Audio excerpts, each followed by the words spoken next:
Hi hello नमस्ते. मी सावित्रा खडाखडे या चॅनलमध्ये तुम्हा सर्वांचं खूप खूप मनापासून स्वागत करते. आय होप की तुम्ही सर्वजण मस्त आणि मजेत असाल. तर आजची सकाळची सुरुवात ना छान अशी ना आपल्या सूर्योदयापासून केलेली आहे. तर आत्ता ना सकाळच्या 6:30 वाजलेले आहेत. म्हटलं आता चला छान तुम्हाला ना सूर्यनारायणचं ना इथे दर्शन घडूया. आणि नंतर ना इथे मी हळदीचं लेपन वगैरे केलं उंबरठ्याला. आणि सकाळी अशी देवपूजा हळदीचं लेपन केलं ना एक पॉझिटिव्ह एनर्जी मिळते. तर ना कालच्या आणखीन थोडेसे ना हुरड्याची कणसं होती आणि आत्यानं म्हटलं ते एवढी ना तर कणसं सोलून वगैरे ना ते पाकडून द्या म्हटलं. आणि ते ना पाकडायला लागलेले आहेत आत्या. तर पटकन हे आम्ही सकाळी आणखीन थोडंसं हा हुरडा वगैरे खाऊन घेतो. काल का परवाच तुमच्याशी मी शेअर केलेला आहे आम्ही हुरडाची पार्टी केलेली. तर मी आज काय तो शूट केला नाही आहे. डिरेक्टली मी आज ना तुमच्याशी ना सोलापुरी ना फेमस असलेला ना असा मुगाचा पेंडपाला मी तुमच्याशी शेअर करणार आहे. तर इथे ना मी तेल टाकून घेतलं, जिरं टाकलेलं आहे आणि त्याच्यामध्ये ना कांदा टाकलेला आहे. 2 बारीक चिरून कांदे घेतले आणि नंतर ना इथे मी कोथिंबीर ॲड केलेली आहे. आणि नंतर ना मी इथे मिरचीची पेस्ट ॲड करते. मिरचीमुळे ना खूप छान लागतो बरं का हा मुगाचा पेंडपाला. आणि मी अगोदर ना मूग शिजून घेतले होते. तर अगोदर मी मूग भाजून आणि नंतर ना शिजून घेतलेले आहेत. तर थोडीशी मी हळद टाकली. तर नंतर ना मी तेलामध्येच ना थोडंसं चवीपुरतं मीठ टाकलं. कारण तेलामध्येच टाकल्यामुळे ना सगळीकडे एकजीव होतं बरं का मीठ.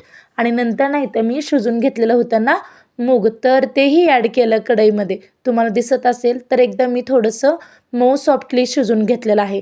तर कारण भाजी बनवताना खूप वेळ लागणार नाही आपल्याला बनवताना.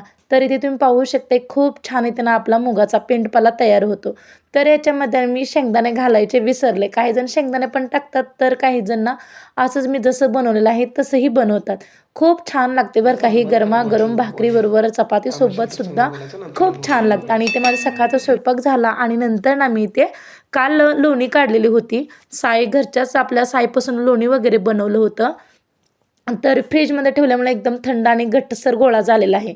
तर याचा आंबटपणा जाण्यासाठी ना लोण्याचा आंबटपणा जाण्यासाठी मी ते 2-3 वेळाने पाण्याने स्वच्छ धुवून घेते. कारण याच्या लोण्यामध्ये ना आंबटपणा वास येतो. पण आता काय प्रत्येकाच्या घरीच ना फ्रीज आहे. तर त्यामुळे काय आपलं जास्तीचं असं ना आंबट होणार नाही लोणी. तरी पण ना 2-3 पाण्यानं मी मीठ टाकून ना हा लोण्याचा गोळा धुवून घेतलेला आहे स्वच्छ.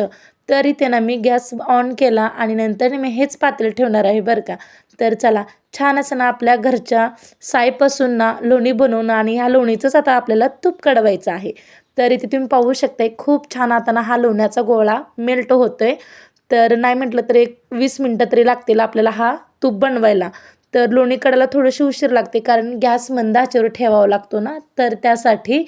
तर मी इथे ना सारखंच ना चमच्याने ढवळत ना त्याला लोणी कढवून घेत होते. कारण नाहीतर आपण एक तसं ठेवलं ना खाली तर पातेल्याला चिटकतं हा लोणी सर्व. आणि ते बघा तुम्ही पाहू शकताय खूप छान असा ना फेस आलेला आहे या लोणी कढलेलं आहे आता. आणि नाही म्हटलं तर आता एक 20 मिनटं 15 मिनटं तर लागतील कढायला.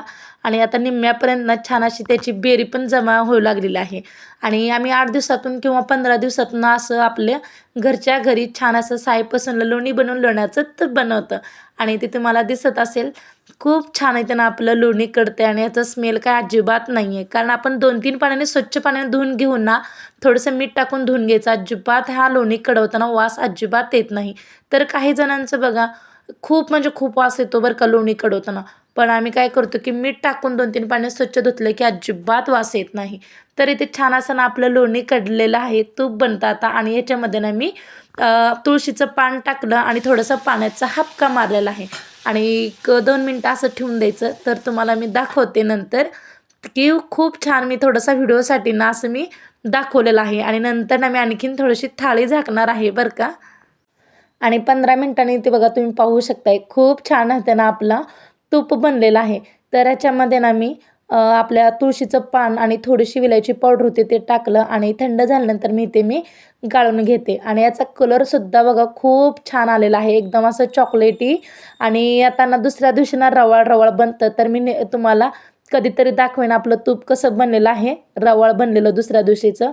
तर आता ना याचा कलर पण बघा खूप छान असा ना चॉकलेटी कलर आलेला आहे. आणि याची बेरी बघा किती जमा झालेली आहे.